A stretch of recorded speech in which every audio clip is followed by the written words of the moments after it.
kickboxing sparring drills. I went live earlier, but I lost the sound a little bit. So first, I'm going to show you guys the drilling by Alistair Overeem.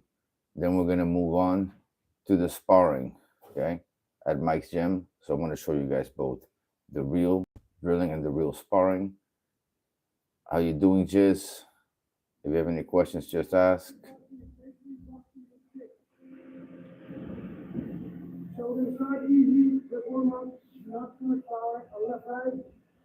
Combination number one, combination number two is the left, right, left hook, and the right hook. Yeah? You're gonna catch it in your hands, you're not gonna check it. How long are you gonna check it? You're checking on the side, you're done drilling, you never check. That's your thing, combination one. That's it, that's two. Boom. Okay, another thing that is really normal in Holland is when you start a combination, I saw my combination, the people know for my combination to punch you back. So if you tell me what your combination, then this is not realistic. Your honor will never really be at the same spot. You have to step it. So you guys see what he said there is not really realistic because your opponent will never really be at the same spot. So it's what time are you leaving? Okay, your opponent will never really be in the same spot. So even though the drill itself is realistic, if you're not moving back and forward, it's not. So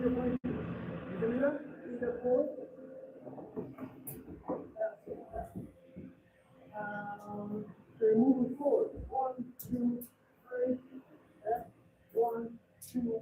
It doesn't matter how you do it, but you're moving forward. Because it's based on the principle that your opponent is never, I'm going to get hit and get punched. He's moving, and I want to punch you back. Yeah? No problem. You're welcome. And when you're kicking, kick from the top down, as if I kick out, not really hard. I'm really putting all my weight in a punch on a kick. Yeah? That's the start. 2 more minutes. Start.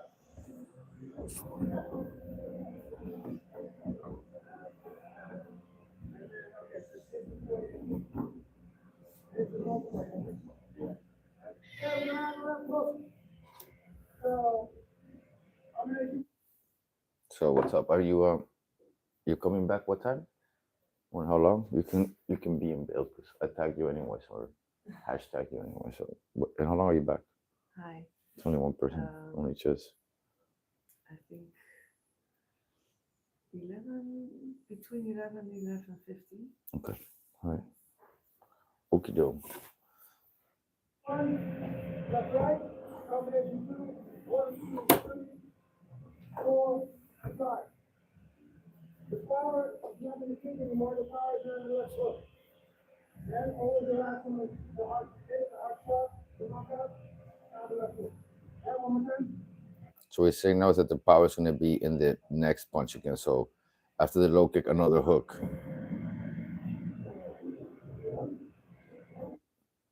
So now that we did that, we saw the drills. Now we're going to move on to the actual sparring. This is Mike's gym, and now we're going to see some actual real sparring. I'm going to skip the warm-up because the warm-ups are boring. I'm going to move on to the actual sparring.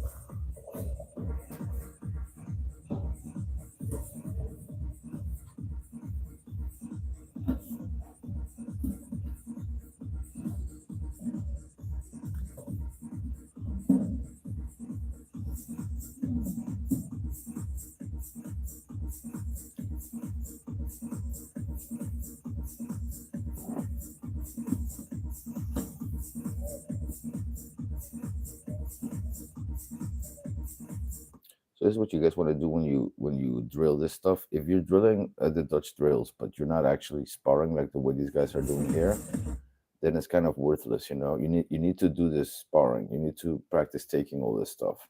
If not, drilling the Dutch way is just pointless.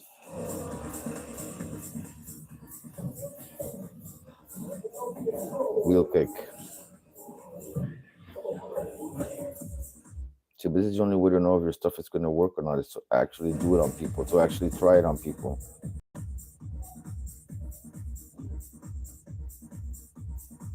At some point, you guys are going to see Melvin Manhoef here too, because I think he's teaching here.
So now we're going to go to the next one, part 2.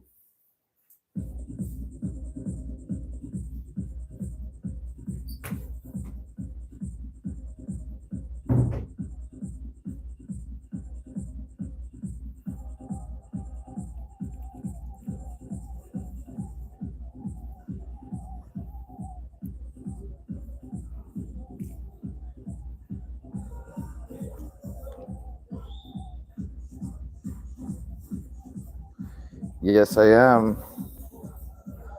I'm here every day.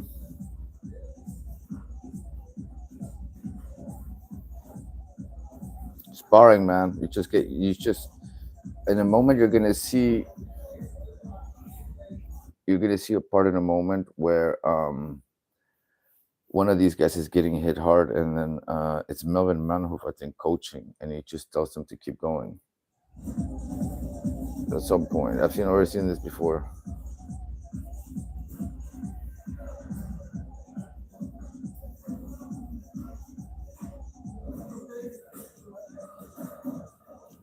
Left hook, low kick.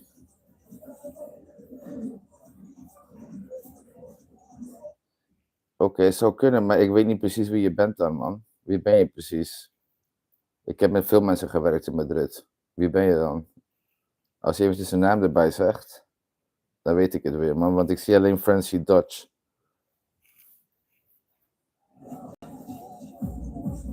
Oh, Jordi, ja, man. Van Evolution. Ja, man. Ja, alles goed, bro. I'm just here doing my thing, man. En ja, I'm still on YouTube. En ja, ik ben weer terug in Nederland, man. Ik kreeg ontslag. So, I've already been back in Holland like 2 years now or so.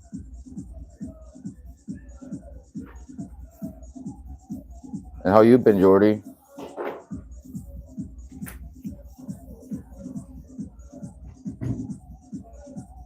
So that's the guy I was talking about. That's just getting nailed all over the place. And you guys see that? That's Melvin Manhoef, and he just makes him keep going. So that's how you get used to getting hit, I guess. It's just you just get hit and take it and just deal with it. Heal and come back stronger the next time if you can actually take the training. Guys, the people that can actually take this training are the ones that rise to the top in kickboxing. That's just how it is. It's these guys you see right here. If you can't handle this, if you cannot handle this kind of punishment, this is why you don't see these guys from USDC come to Holland, like Rokas, Icy Mike, Sensei Seth, because they'll get their asses whooped just like this guy here.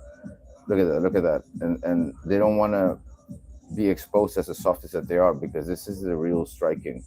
This is real striking. This is not any different than boxing. The only difference is you're adding all the kicks and you're doing the same type of hard sparring. Yeah, I know. Melvin Manhoef is good as hell, and he's right here training these guys. So if you come here and you come to Holland and you train here, you will be, trained by guys like these.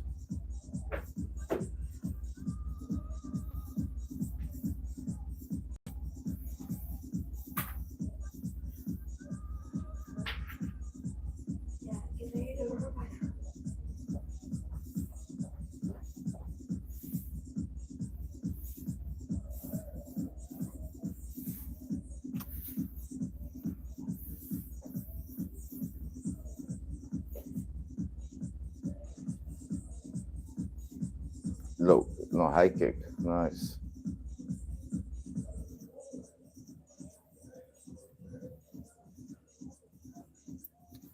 And Ben, says in Madrid, bro, fancy Dutch. Jordy, you still in Madrid or what?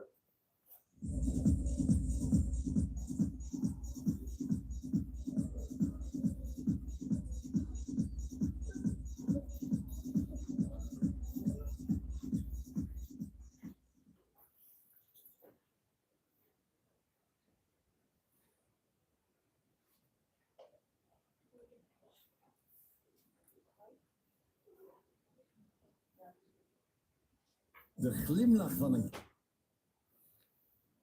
And that was it, guys, for this video. Any questions? Just ask. You got any questions? Just ask down below, guys.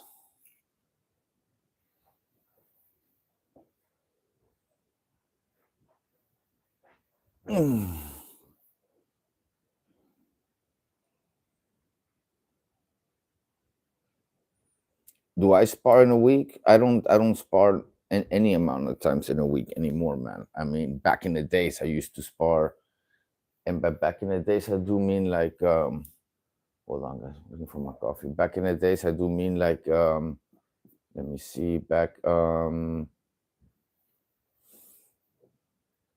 like a few years ago, like before Corona, I used to spar regularly, like every week, maybe every time I trained. Because, dude, see, in Holland, it's like how many times you spar. If you're in like a gym that fights and spars, you're basically sparring every time you train. Every time you train, there's sparring. It's not like you have sparring a particular day of the week or something. You're always sparring, man. Here, like every time you train, the training consists of taking low kicks and sparring. Of niet aan. Fine. Hi. I am gonna call you when I finish the stream. I think you'll still be in the car. Okay. Yeah. So it's if you're in a good gym or in a gym that does fight, you're gonna spar almost every time that you train, unless it's some kind of specific training that requires you not to spar, like kickboxing for women or just only the heavy back training. You do have some lessons in some gyms that give this for people that don't want to spar, but if you're doing the real training, you're basically sparring all the time. So especially in Holland, and does it cause brain damage? Yeah. But does everybody get it? No, because not everybody. Not everybody spars at the same way. But that I mean, like some people spar and for example, they block like this. So if you get hit like this in the head and you're touching your head when you get hit, and every time that you get hit is boom, boom, this happens, then you're costing yourself a lot of damage. But if you block in a way that you're moving your head out of the way, taking the punishment here, then it's a little bit less bad, the punishment. Then you can handle it a little better.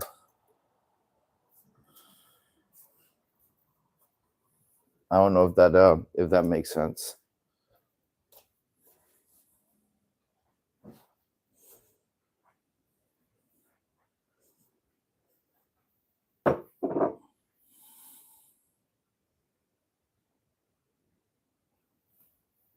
So yeah, that's basically the answer. Every in Holland, every time you go training, I'm not telling you guys to do that, of course. The reason why I don't spar so regularly anymore is because the gym that I train at now, you guys may have seen the live stream yesterday, is more like a recreative type of gym where they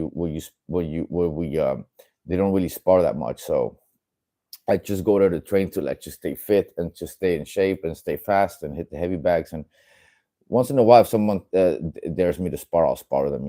But it's not like a regular thing there to spar because it's not a class where people train to compete.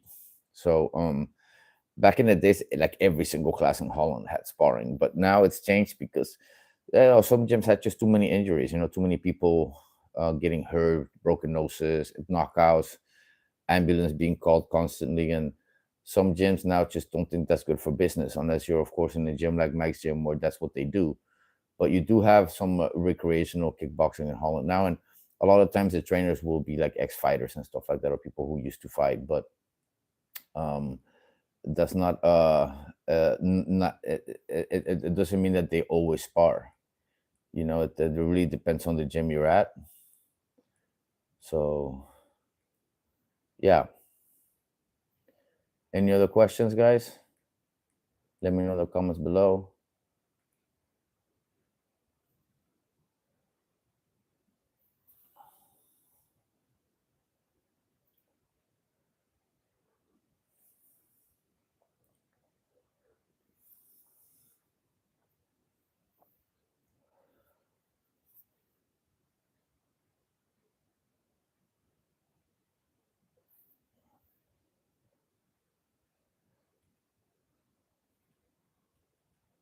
Let me see. Turn this around.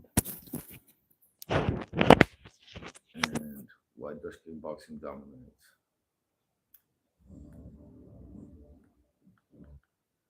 Why does Dutch kickboxing dominate? The history of Dutch kickboxing is as legendary as it comes. If you want to captivate an audience, simply show them a legendary Dutch kickboxer.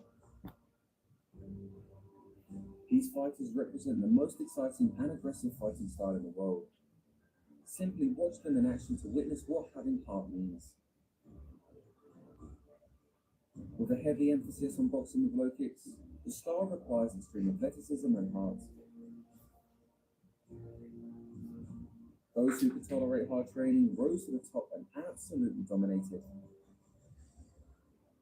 Between 1993 and 2013, Dutch kickboxers won 15 out of 19 K1 World Grand Prix Championships, the highest honor in kickboxing. This is a legendary testament to the success of the Dutch, a country of only 17 million people. Now, how did this legendary style come to be so dominant? Is it the crazy hard training and sparring that they do? Fight fans, welcome back to another episode of Lawrence Kitchen Striking Breakdowns. In this episode, we explore the legendary Dutch kickboxing style and why it still dominates today.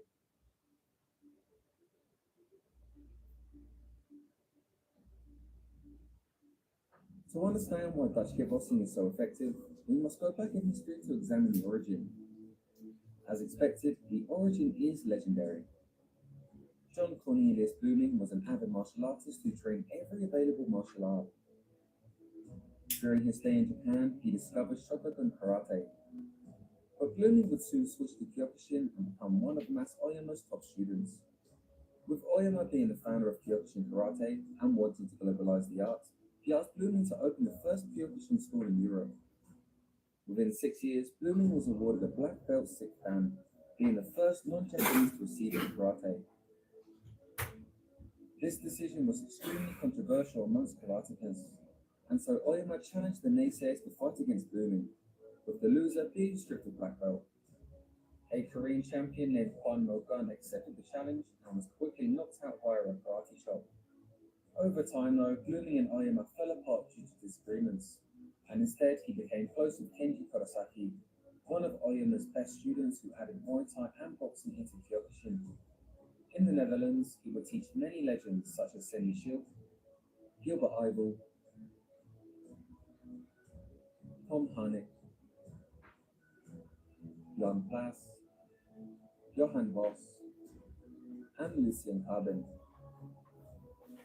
These legendary coaches and fighters would forever shape combat sports across the Netherlands and the world for decades. After learning from Blooming and earning a black belt, a man named Jan Plass went to Japan to learn more martial arts. They would be kicked out of multiple gyms, including Ayamo's dojo, for stopping a heating attempt.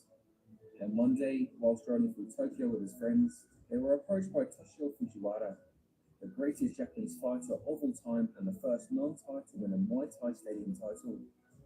If you guys got any questions, just ask in the comments below. Okay, make sure you like the video. There's 4 of you in here. One like the video, guys. Subscribe. When Jan Plass went back to the Netherlands, he started to teach the kickboxing that he learned in Japan, eventually building the now world-famous Duro gym in Amsterdam. At around the same time, Tom Harnett founded the Chakuriki Gym, combining boxing with Savate and Muay Thai. With these two gyms producing great fighters and competing against each other, it took the sport to the greatest heights in the Netherlands. In 1978, the Chakuriki Gym traveled to Thailand and challenged Muay Thai fighters at the Lumpini Stadium. In 1982, the Megiddo Amsterdam Gym attempted the same. However, the results were all the same. All of them lost. And they were humbled by the experience and acknowledged that they need to learn how to elbow and how to clinch. With constant improvement and never fearing a challenge, by the 1990s, the Dutch started to defeat Thais in their own country. On February 18, 1990, a 21-year-old named Ramon Dekkers defeated the reigning Lumpini Stadium champion in Amsterdam. With his aggressive and exciting never-back-down style, he became the greatest ambassador for Dutch kickboxing. Ramon went to Thailand and was able to beat some of the best Thai champions. Are karate people good at sparring? Well, it depends, man. If they do hard sparring, then yes. If they do point sparring like Michael J. White, then the answer is no. Martial arts. And from the 1990s and beyond, the Dutch became a dominant force in all full contact combat sports, from Muay Thai to kickboxing and MMA. Now, why exactly is Dutch kickboxing so dominant? After all, most Dutch kickboxers don't have the luxury of training and fighting since 5 years old like their Thai counterparts. And yet, the Dutch can actively compete with them and do well. The secret is obviously in their training and philosophy. Like Kyokushin fighters, they train hard, really hard. The Dutch are notorious for their brutally hard sparring.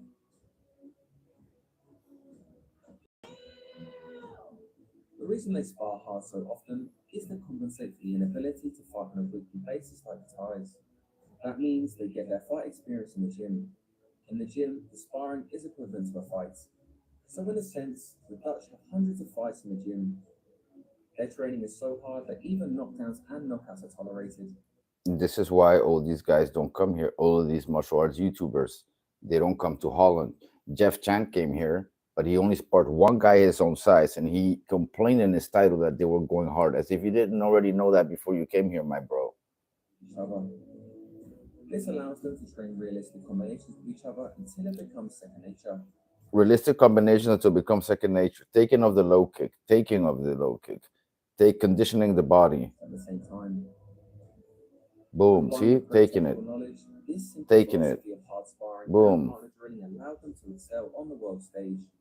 Of course, combining Kyokushin, Muay Thai, and boxing was a big part of it too.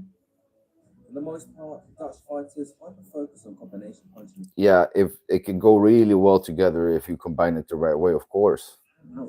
Taekwondo can go really well together with Muay Thai if you combine it the right way, no doubt. Combination punch and low kick blow.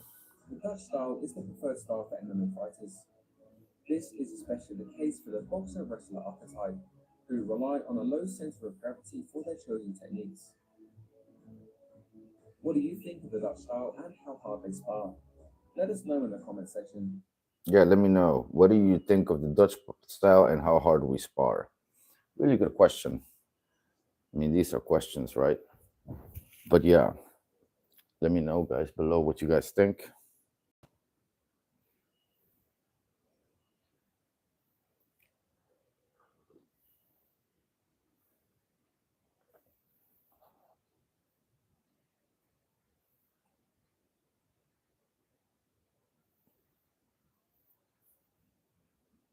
I controlled some basic Muay Thai kicks with my Taekwondo kicks, and it was good.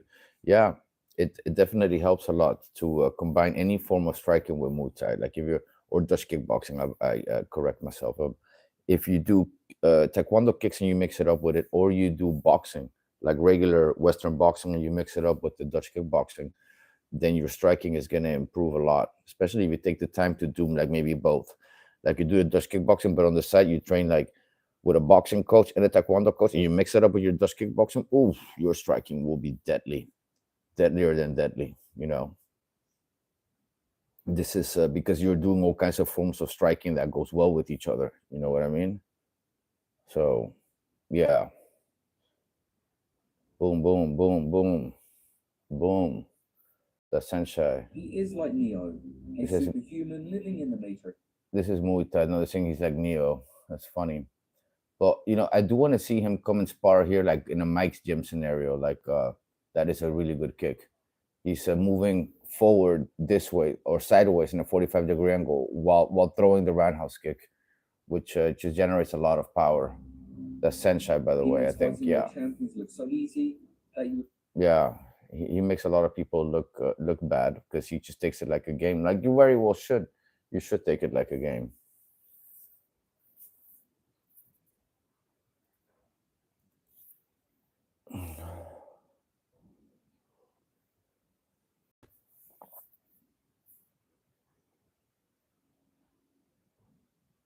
You guys got any questions? Ask. There's one like here, guys. 4 of you in here. Like the video, comment, and ask me any questions you want. Any suggestions? I'm gonna go live again later. Let me know in the comments below.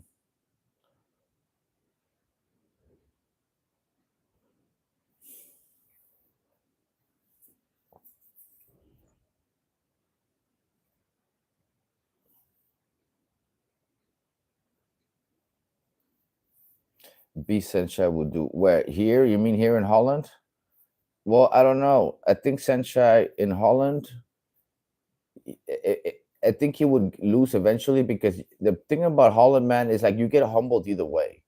By that I mean like you're gonna fight people that are bigger than you and heavier than you. So look, like see everyone he's fighting. Obviously, they're his own weight. Why? Because there's weight classes in this stuff, right?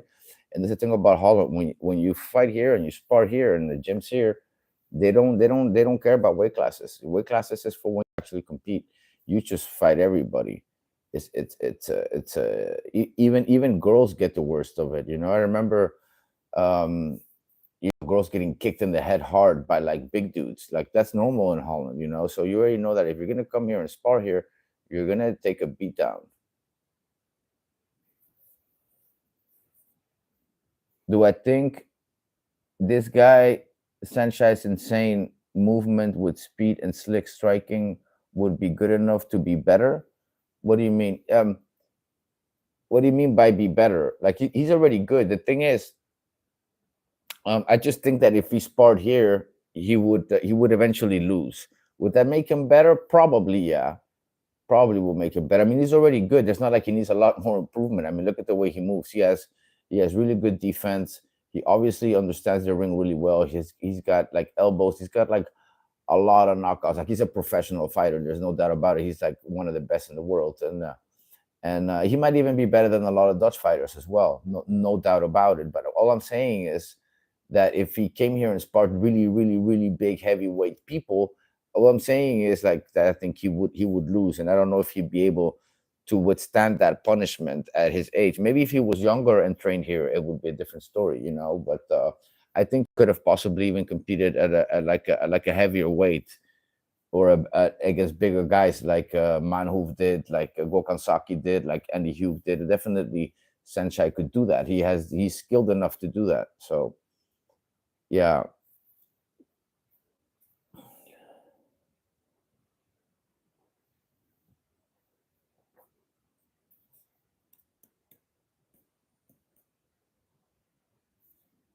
Let me see. Put a little bit of this, a little bit of got him that. for a high kick, which Ken blocked. Boom. And the second time, he charged in looking like he was going to throw another kick, but sent the Boom. opponent flying with a sweep instead. This sweep was so aggressive that it knocked the legendary opponent out. Sanchai versus Tetsuya Yamamoto.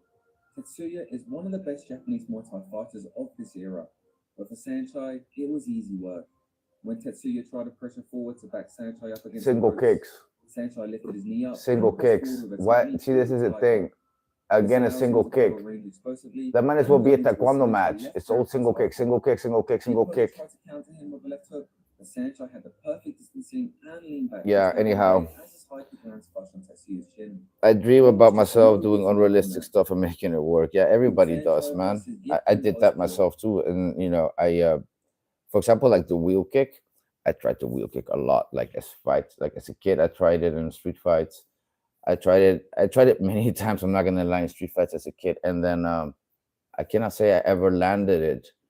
I landed it once on someone's arm when I was 16, and it moved his entire arm this way, and my foot connected with his head indirectly, through with his hand in the middle, and I dropped him. But yeah. So next video, guys, I'm gonna bounce. I gotta go. I'll go live later again. Catch you later.